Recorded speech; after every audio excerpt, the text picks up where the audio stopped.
Magkano nga ba ang Medicard HMO? Meron tayong dalawang klase, standard plan tsaka VIP plan.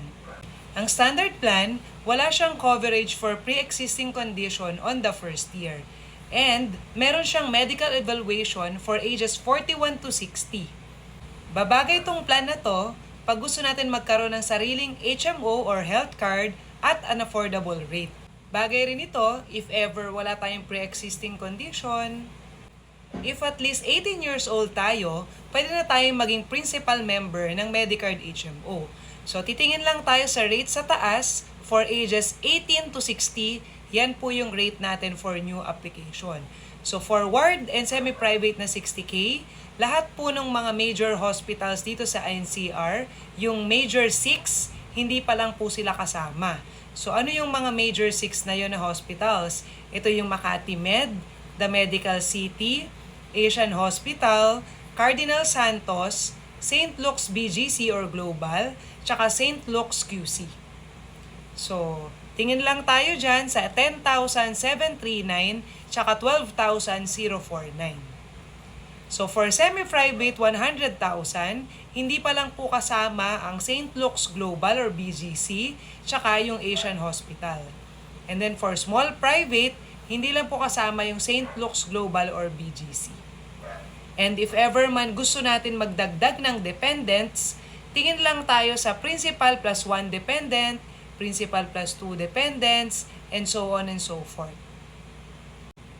Kapag VIP plan naman, walang medical for all ages. Tapos mas malaki yung coverage natin, 200,000 to 500,000. And then yung major 6 hospitals in NCR, lahat po yun covered. So lahat ng accredited ni Medicard all over the Philippines na clinic tsaka hospital, pwede po dito sa plan na to. So kapag at least 18 years old, up to age 64, pwede tayo dito sa plan. So kapag 18 to 60, tingin lang tayo dito sa rates natin sa principal member only. Ito yung 25,379 up to 66,943.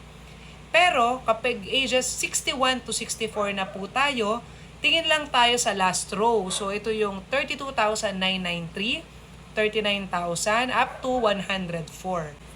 Dito, ang pwede lang po nating dependent is up to age 60. So pag 61 up to 64, separate na po yung plan, yung nasa lowest row na. Since pinag-uusapan natin yung mga dependents or pagkakaroon ng family plan, ito po yung mga membership eligibility. So pag principal, 18 years old up to age 64, so renewable to 65. Pag dependents, kung married tayo, so yung spouse natin up to age 60, and then legitimate and adopted children, 30 days up to age 21 na hindi pa employed at hindi pa rin married. For single, pwede po nating dependents ang parents natin na up to age 60 and brothers or sisters na 30 days old up to age 21 na unmarried and hindi pa employed. For single parent naman, children natin na 30 days old up to age 21 na hindi pa employed at not yet married. Just a reminder, if ever lang yung ating spouse ay meron ng existing HMO, whether sa company niya or personal, isasubmit lang natin yung picture ng kanyang health card para ma-waive siya sa hierarchy at pwedeng yung wife or spouse lang na isa ang kukuha plus the kids. Kung sakaling OFW naman ang spouse natin, ang mangyayari, magsasubmit tayo ng proof na OFW siya like OFW ID or contract para ma-waive rin siya sa hierarchy. Again, dito sa Medicard, if minor po ang gusto nating makover, kailangan po may kasamang principal. So, hindi po pwede kay Medicard yung anak lang po yung makocover. For more questions regarding Medicard HMO, you can message me or you may comment down below.